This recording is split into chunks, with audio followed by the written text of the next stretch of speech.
What's up guys, I'm Suman from Stein, and this video will definitely be very useful for anyone who owns a computer that has an option for upgradable internals. So make sure you watch till the end because this video will be pretty quick but very useful. So without wasting any precious time, let's get started.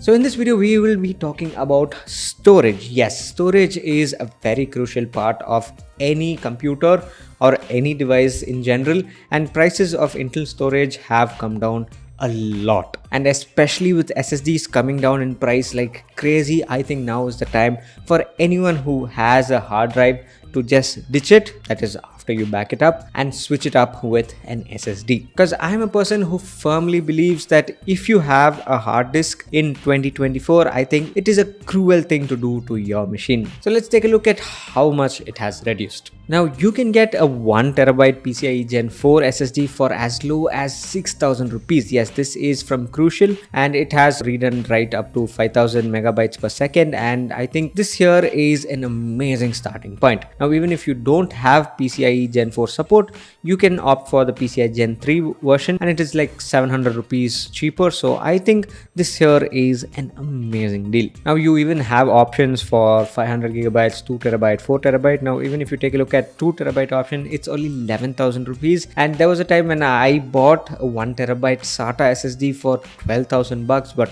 now that's not the case. You can get a 2TB version of PCIe Gen 4 SSD for only 11,000 rupees, and I think this here is an amazing deal that your computer would love. Now say if you want a PCIe Gen 5 SSD, which is relatively new, then you still have an option for that. And right now the Samsung 990 EVO, a 1TB version, costs around 12,000 rupees. But while doing some research for this video, I saw it as low as 11,000 rupees. So you can still get a very modern SSD for a cheaper price. Now say you have a computer that is few years old. Now most of them don't usually have support for the latest PCIe SSDs, but they definitely have support for SATA SSDs, so those are also cheaper in price. Now as you can see here, a Western Digital SSD is only 2,900 rupees for a 500 gigabyte, actually 480 gigabyte. But even if you want a 2.5 inch drive, that is also 5,300 rupees for a 1TB SSD. And both these options are so much better than having a hard disk. Just pop them in, you will have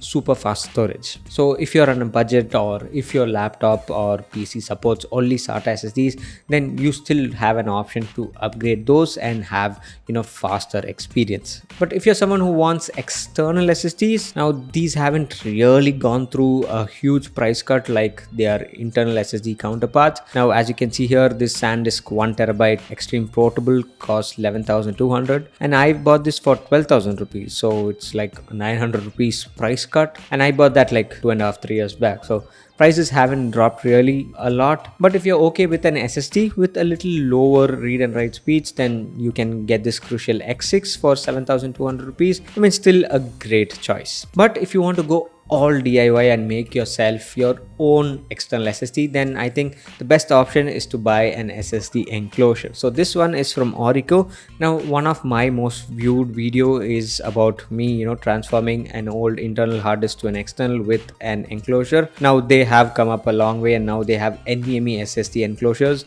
So just imagine you buying a Crucial SSD for 6,000 rupees and buying this for around 2,000 rupees. For 8,000 rupees you have a 1TB SSD that has insane read and write speeds. Now this SSD enclosure is based on USB 3.2 Gen 2. So you are definitely going to get faster read and write speeds. Now even in terms of the cable, if you take a look at here, it has support for both USB-C and USB-A, and it is built in together, so you need not carry around many cables. So this is also a convenient option. So overall, if you want to make your computer faster, snappier, so not powerful but faster and snappier, so the overall user experience, the Windows UI, or if you're using Linux, whatever operating system you're using, if you want to make the entire experience very smooth and snappy, I think now is the time to do that, because prices of SSDs are cheaper than ever. If you have the money, just buy one or two, have them in stock, and use it for maybe a new computer you're building, or for your next laptop. So I'll have the links to all these in the description below, so make sure you check them out. So thanks for watching, and this here is Suman signing off once again. Catch you later.